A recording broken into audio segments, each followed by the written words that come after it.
Di siya nagtatrabaho o nag-aaral man lang. Di rin siya sinusuportahan ng magulang kaya walang ilaw, tubig at marumi ang apartment niya. Kaya isang gabi, naisipan niyang magpakamatay. Nagtali siya ng sinturon sa leeg at tinali niya to sa istante. Pero gumana ang survival instinct niya kaya nahila niya yung sinturon at bumagsak yung istante sa kanya.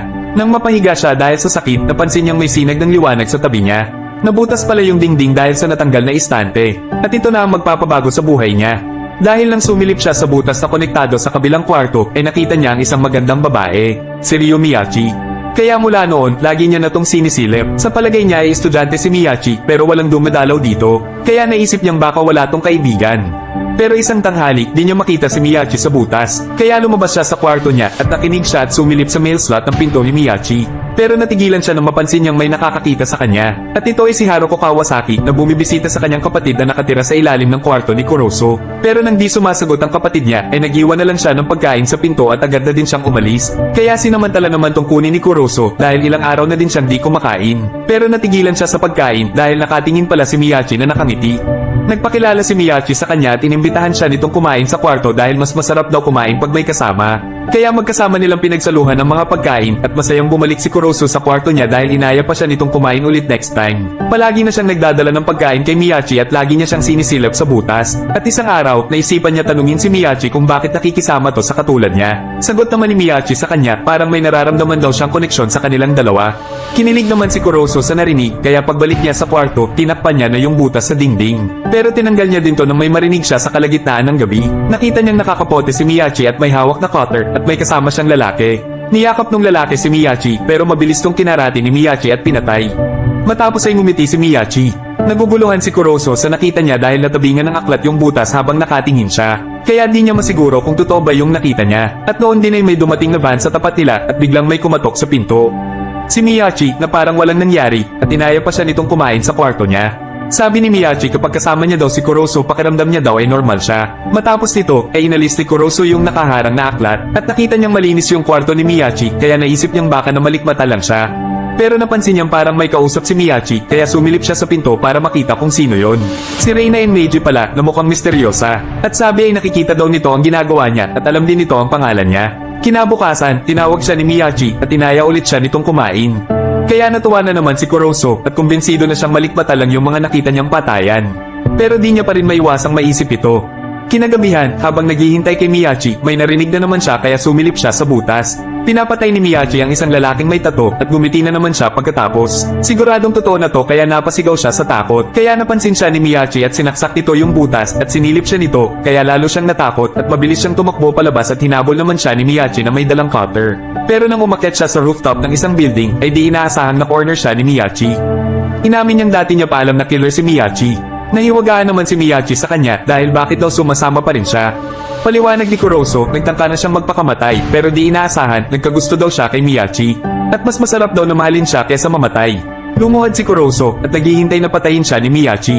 Tinutukan siya ng cutter ni Miyachi sa leeg pero wala siyang reaksyon kaya tinanong siya ni Miyachi kung anong nararamdaman niya. Pero sagot niya, gusto niya daw makadate si Miyachi. Pumayag naman si Miyachi at dinilaan nito yung dugo sa lobby niya. At nang sinubukan niyang halikan si Miyachi, sinabi nitong papatayin siya pag tinuloy niya. Pero pumayag naman siyang silipin siya lagi ni Kuroso. Kinabukasan, nakita na ni Haruko ang kapatid niyang si Kawasaki na noon ay naglalaro ng pusa. Nung tanghali, sa kwarto ni Kuroso, natawa si Miyachi dahil kita pala sa butas ang buong kwarto niya. Inamin ni Kuroso na gusto niya talaga si Miyachi at nangako siyang magiging mabuting boyfriend sa kanya. Kaya nagsimula siyang magtrabaho sa convenience store. Pero tuwing gumagamit siya ng cutter na pangbukas ay naiisip niya ang mga pagpatay ni Miyachi. Pero di pa rin nagbago ang pagtingin niya kay Miyachi. Patuloy pa rin silang nag-uusap at nagkukwentuhan. Inaya siyang makipag-date ni Miyachi kinabukasan pero di siya sanay makisama sa ibang tao. Pero bigla siyang naging ganado nang ipakilala siyang boyfriend ni Miyachi. At habang kumakain silang dalawa, sinabi ni Kuroso na gusto niya ulit mag-aral upang maging karapat-dapat kay Miyachi dahil gusto niyang makasama si Miyachi habang buhay. Kaya kinilig si Miyachi dahil may lalaki palang gagawa ng ganun para sa isang mamamatay tao na tulad niya. Pagkatapos ng klase, inaya siya ni Miyachi na maglakad. Pero bigla tong nagsuot ng kapote matapos ay pinatay nito ang isang babae. Mula noon, lagi na silang lumalabas na magkasama at pumapatay si Miyachi habang magkasama sila. Na tila kakaibang uri ng pagmamahalan. Natanong ni Kuroso kung trip lang daw ba ang pagpatay niya. Sabi naman ni Miyachi ay hindi daw. Mga masama lang daw at kriminal ang pinapatay niya. Kaya naisip ni Kuroso ni makipagtulungan kay Miyachi. At ang nakakapagtaka, walang lumalabas sa dyaryo sa mga pinapatay niya. Isang tanghali, napansin niya si Kawasaki na nilalaro ang isang pusa. Kasunod ay kumain sila ng popsicle ni Miyachi. Kaya lalong natuwa si Miyachi sa kanya dahil nagdala siya ng pagkain na pagsasaluhan nila. Naging makulay na ang buhay ni Kuroso. May kuryente na ang apartment niya at nakabili na din siya ng bagong cellphone. At isang araw, habang nasa trabaho bilang cashier, dumating si Haruko para bumili ng pagkain. At nilibre na lang to ni Kuroso sa kanya dahil nakonsensya siya sa pagkuha ng pagkain nung nakaraan. At kinagabihan, pag uwi niya sa apartment, nakita niya yung message ni Miyachi na nagpapahintay sa kanya. Makalipas ang ilang oras, sumilap ulit siya sa butas at nakita niyang nakagapo si Kawasaki. Inawat niya si Miyachi na patayin to pero pinatahimik lang siya ni Miyachi at tuluyan nitong pinatay si Kawasaki. Matapos nito, dumating si Reina at nilinis ng mga tao niya yung kwarto. Kaya pala di nababalita yung mga pinapatay ni Miyachi. Pinuntahan niya si Miyachi para kumprontahin. Sabi ni Reina mahusay na killer si Miyachi dahil malinis siyang pumatay at binibili sa kanila ang mga patay na katawan.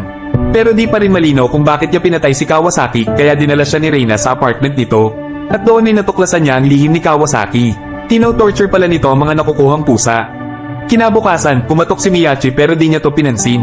Kaya dumaan si Miyachi sa bintana para makapasok. Sabi ni Kuroso masama daw ang pakiramdam niya kaya tinabihan siya ni Miyachi para i-comfort. Sinabi niya kay Miyachi na mali ang pumatay dahil merong batas. Pero kahit daw ang matataas na tao ay pumapatay at wala naman daw talaga sumusunod sa batas. Kaya kung tutusin daw ay walang kwenta ang batas. Ayaw na daw makakita ni Kuroso ng patayan kaya nagtampo si Miyachi at umalis. At na-realize niyang mahal niya pa rin si Miyachi sa kabila ng lahat. Kinahapunan, nasalubong niya si Haruko at hinahanap nito ang kapatid nitong si Kawasaki. Pero nakatingin pala at nagsaselo si Miyachi. Nang nalaman ni Miyachi na kapatid siya ni Kawasaki ay inaya siya nitong maghintay sa apartment. Pero dahil sa takot ay pinalis siya ni Kuroso dahil baka kung anong gawin sa kanya ni Miyachi. Natatakot daw si Kuroso na baka malaman ni Haruko ang totoong nangyari kay Kawasaki. Pero di daw mangyayari yon dahil malinis ang pagkawala ni Kawasaki. At dahil daw mabait na tao si Haruko ay nangako si Miyachi na di niya to papatayin. Makalipas ang ilang araw, nag-message si Haruko. Nakikipagkita siya para pag-usapan si Kawasaki. Pero habang naglalakad at nag-iisip si Kuroso, kinuha siya ng isang itim na van kung saan naroon si Reina. Binantaan siya nitong magpakatino kay Miyachi dahil kung hindi ay malalagot siya kay Reina. Wala man daw kwenta ang buhay ni Kuroso, magkakaroon ng halaga ang katawan niya pagpatay na siya. Tapos nito, natuloy siyang makipagkita kay Haruko. Desperado daw siyang makamusta ang kapatid niya kaya nagpapasama siya kay Kuroso na kausapin yung landlord ng apartment. At upang hindi magduda si Haruko, sinamahan niya to na buksan ang kwarto ni Kawasaki.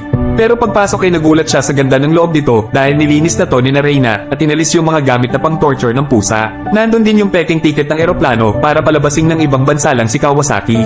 Kaya nawala na ang pag-aalala ni Haruko at nagpasalamat siya sa pagtulong ni Kuroso sa kanya. At handa daw tumulong si Kuroso anumang oras. Sinabi naman ni Haruko na baka magselo si Miyachi pero sabi ni Kuroso kailan lang daw naging sila kaya hindi niya pa to ganong kilala. At nang pauwi na siya ay nakita niya si Miyachi na kaakbay ang isang lalaki pero hindi umaangal si Miyachi. Kaya na magkasama na sila ay tinanong niya si Miyachi tungkol dito. Pero sabi ni Miyachi, ganun din naman daw sila ni Haruko. Pero gusto niya lang daw protektahan si Miyachi tapos ay niyakap niya si Miyachi ng mahigpit. Pero nagalit si Miyachi nang sinubukan niya tong halikan. Nung kinagabihan din na yun, ay pumunta si Miyachi sa lugar ng mga gangster para tanggihan ang offer na magtrabaho siya sa kanila bilang personal killer. Pero nagbanta yung leader na alam niyang si Miyachi ang pumatay sa isang member nila kaya papatayin daw nila si Kuroso pag tumanggi siya. Kaya kinabukasan, sinundo niya si Kuroso para samahang umuwi dahil iniisip niyang papatayin to nung gang. Pagdating nila sa bahay, nandun si Haruko at inaya nila tong pumasok para uminom ng tsaa. May pinakita siyang sulat galing kay Kawasaki na gawa-gawa lang naman ni Reina. Pero bigla, nawalan siya ng malay at dumating si Miyachi na nakakapote. Nilagyan niya pala ng pampatulog yung tsaa. Papatayin niya sana si Haruko pero inawat siya ni Kuroso at sabi nito ay di na daw ito tama. Kaya sinabi ni Miyachi na pag nakialam siya ay siya na lang ang papatayin niya pero alam ni Kuroso na di niya yun magagawa. Sagot naman ni Miyachi ay magagawa niya yun tsaka siya umalis. Makalipas ang ilang oras ay nagising na si Haruko. Noon ay inamin niya ang pagtingin niya kay Kuroso. At sana daw ay karapat-dapat siya sa kanya. Pero noon din ay dumating doon si Reina. Inaasahan nilang lilinisin na nila ang bangkay ni Haruko na sa oras din na yun ay agad na umalis. Ito daw ang unang beses na di natuloy ni Miyachi ang pagpatay at sinisisi niya si Kuroso dahil isa daw siyang hadlang. Makalipas ang ilang araw, nagkita si Reina at Miyachi. Nag-sorry si Miyachi dahil di niya napatay si Haruko at binigyan niya ng popsicle si Reina. Habang nagkita naman si Kuroso at Haruko. Sabi ni Haruko ay gusto niya daw talaga si Kuroso. Pero pinaliwanag ni Kuroso na gusto niya lang tulungan si Haruko tungkol sa kapatid niya. Sabi naman ni Haruko ay huwag siyang mag-alala dahil handa daw maghintay si Haruko sa kanya. Sana all. Nang pauwi na si Kuroso ay hinarang na naman siya ng van. Akala niya si Reina na naman pero yung gang na pala. Dinala siya nito sa bar na pag-aari nila at pinilit siyang kumbinsihin si Miyachi na magtrabaho sa kanila.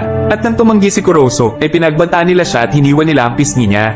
Nang makauwi na siya, nakita ni Miyachi yung sugat kaya aalis to para gumanti pero pinigilan siya ni Kuroso at sinabing mas pipiliin niyang mapatay ng gang kesa makita niya pumatay ulit si Miyachi. Pero sagot ni Miyachi ay killer daw siya at di na yun mababago.